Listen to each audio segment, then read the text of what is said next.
किया ही नहीं तो विस्थापित का दर्द कैसे समझ सकता है, मजदूर का दर्द कैसे समझ सकता है।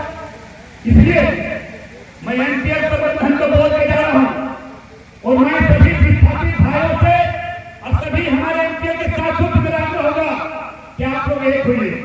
आप इस बार नेता नहीं भाई के रूप में आपके सामने ढूंढने को सांसद रूप में कर रहा है। जितना जल्दी है पांडे जी आप इसका डिमांड दीजिए सभी मजदूर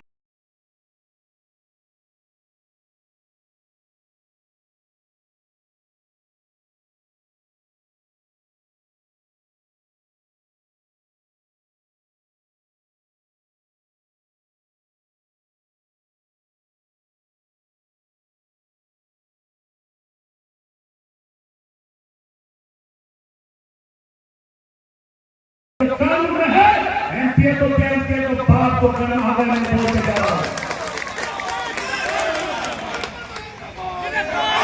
हम जानते हैं ये मजदूर के खून पसीना के कमाई खाने वाले नेता लोग आज के कार्यक्रम में हमारे मजदूर साथियों को खाने से रोका गया।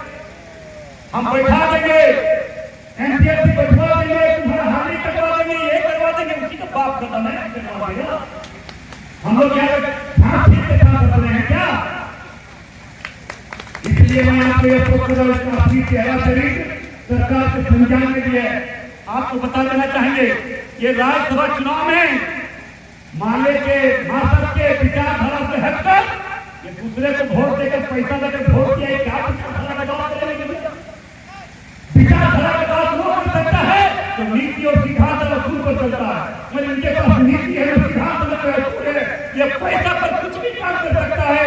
एमपीएल के हाथों में टीका है, जैसे मजदूरों का अधिकार को देता है, मजदूरों को डिमांड को देता है, ये व्यक्ति क्या बोल सकता है? हम इसको पत्र भेजेंगे उपस्थित भाई बहनों, चाहे मजदूर हो या विस्थापित हो, मेरा बस एक ही आग्रह निवेदन है। लोगों को दिन प्रतिदिन नेताओं से विश्वास उठता जा रहा है और ये सच्चाई भी है, क्योंकि हम भी इसी धनबाद की धरती से पैदा हुआ, धनबाद से हूं और आप लोग सभी बड़े के आशीर्वाद से, छोटे का प्यार से इसी धनबाद से सांसद आप लोगों ने बनाए। मेरा भी लगभग 25 से 30 वर्षों का राजनीतिक अनुभव रहा है, सामाजिक अनुभव रहा है, इस पूर्वांचल धनबाद का भी अनुभव रहा है। हम लोगों ने लगातार 12 से 3 बार विधायक रहे और आप लोगों की कृपा से, मां बहनों का आशीर्वाद से, आप लोगों के बड़े भाइयों का आशीर्वाद से इस बार हम धनबाद लोकसभा क्षेत्र से सांसद भी बने। अनुभव मेरा भी आप लोगों को सुनने को मिलता होगा कि भुल्लू मतों को 3 बार विधायक रहे, इनका कार्य चलित क्या रहा नहीं रहा। हो सके लोग एक दूसरे के प्रति बड़े बड़े गुंडा माफिया नेताओं का नाम भी सुनते आ रहे हैं। बहुत ऐसे नेता भी हुए जो तीर पर तीर गरीब मजदूर किसान नौजवानों के लिए संघर्ष किया, लड़ाई ईमानदारी पूर्वक काम भी किए। मगर ऐसे भी नेता हम लोगों ने देखा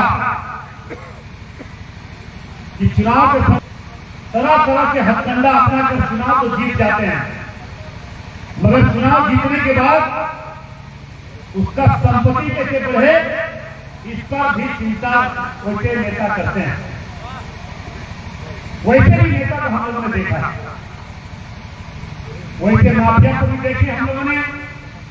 इसी धनबाद की धरती पर लोग आए, गोली बम की राजनीति की, यहाँ के लोगों को डराने धमकाने का काम किया, यहाँ के लोगों को शोषण करने का काम किया। उसका मकसद सिर्फ रहा कि हमको लूटना है, अपना आतंक का साम्राज्य चलाना है। वैसे नेता गुंडा के रूप में स्थापित हुए और नेता भी बन गए। मुझे भी आप लोगों ने 12 से 3 बार विधायक रहे, उनके प्रति गलत सोच सकते वो हमारे प्रति लगता हो। कहावत है सांप का आंच क्या, तो कुछ लोग एक दूसरे पर जो क्रिमिनल भी होता है, गुंडा भी होता है, वो भी कहता है कि बहुत अच्छे नेता है, हम ईमानदार है, हम मजदूर मसीहा है, हम गरीबों का मसीहा है, वो भी बोलने लगता है। हमारे गांव गरीब मजदूर किसान क्षेत्र के लोग सीधे साधे भोले भाले होते हैं, उनके बातों पर बहस कर उनके पेरियन जोड़ कर लेते हैं, उनके साथ खड़े हो जाते हैं। खड़े इसलिए हो जाते हैं कि यहाँ के लोग सीधे हो तो उनका छल कपट को नहीं समझ पाता और उनके बातों में चले जाते हैं कि हमारा भला यही करेगा, मगर वो भला क्या अपना भला के लिए ट्रेन नहीं चला रहा है, ये भी आपको मालूम होना चाहिए। हम आपको कितना ही आग्रह निवेदन करना चाहेंगे, दल और नेता एक दूसरे का बुराई करता है। आप अच्छा काम किए इस पर बात करो, मगर जब बुराई करता तो उसकी भी बात को रखना चाहिए, हम अपनी बात को रखेंगे। कभी हमें सोशल मीडिया में देख रहे थे यहाँ के आपके अनुकंपा पर जीतने वाले विधायक जो बाप के मरने के बाद दया पर लोग ने यहाँ और भूलवश फिर इस बार गलती से विधायक बन गए। गलती हम ही लोगों का है, गांव के लोगों का है। वो बोलता है कि बाघमारा में रंगदारियों के लिए, रंगदारी के लिए दोनों सांसद का लड़ाई है, इसका जांच होना चाहिए। मैं आज आप लोगों को साक्षी मानकर आप लोगों को गवाह रखता हूं, गुरुदास चटर्जी का अगर खून उनके शरीर में है तो मैं चुनौती लेके जा रहा हूं, सीरिया जांच का अनुशंसा करो और सीरिया का अनुशंसा अपने संपत्ति का भी और ठुल्लू महतो का भी गैर का भी अनुशंसा करवा दे, चुनौती दे रहा हूं। मगर उसमें दम नहीं है, उसमें दम रहेगा तो रहेगा कैसे? वो संघर्ष का उपज नहीं है, वो दया का उपज है। वो बेचारा अनुकंपा पर विधायक बना है, तो यहाँ के गरीबों का दर्द कैसे समझ सकता है? वो तो आंदोलन नहीं कभी किया, कभी संघर्ष नहीं किया, यहाँ के विस्थापितों को बड़बड़ा कर अपना ट्रेड यूनियन चलाया, रंगदारी कैसे उसने स्पर्श किया। मैं ठीक बोल के जा रहा हूं, अगर उनमें गुरुदास चटर्जी के शरीर में खून है तो मेरा भी नाम और अपना भी नाम, जो नेता का नाम है उनका दोनों का नाम लिखकर अपना लेटर पे दे, सरकार उसकी है, सरकार को दे कि मेरा भी और ठुल्लू महतो का भी संपत्ति का जांच और गलत हम किए हैं कि वो किए हैं, इसका सीबीआई जांच करने का अनुशंसा यहाँ से केंद्र भेजवाए, केंद्र से करवाना मेरा काम होगा। इसका असली चेहरा चरित्र आप नहीं जानते हैं, नहीं जान रहा हूं। इसका कोई नीति सिद्धांत नहीं है, इसका कोई नीति सिद्धांत नहीं है, इसका कोई विचारधारा नहीं है।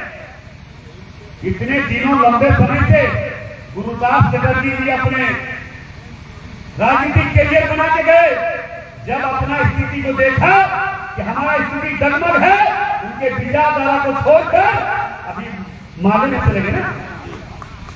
कहां गए आप गुरुदास चटर्जी का विचारधारा? अगर गुरुदास चटर्जी का विचारधारा पर चलते तो माले में नहीं गया, उनके दम पर अपने संघर्ष के बदौलत चुनाव जीतते, तब हम समझते और उन चटर्जी जी सच्चा नेता है। और ये तो स्वार्थ के लिए राजनीति करते हैं और स्वार्थ को स्वार्थ छोड़ दीजिए। हम जानते हैं अभी सत्ता में आ गए तो बस पुलिस के बदौलत राजनीति करना है, तो खोखेगा नहीं, खोखी नहीं मिलेगा। हम जानते हैं क्योंकि संघर्ष करने वाले हैं नहीं, मजदूर को लड़ाई लड़ने वाले हैं नहीं, ये सिर्फ और सिर्फ गुंडागर्दी करवाते हैं लोगों से, गोली और बम चलवाता है, गांव में जाकर गरीब को काम कर रहा है, उस पर केस करवाता है। इनका अपना दम क्या है, अपना क्षमता क्या है, अपना लड़ाई क्या है, इनमें कुछ नहीं है। इसलिए उपस्थित भाइयों बहनों, ये विस्थापित का दर्द कैसे समझ सकता है?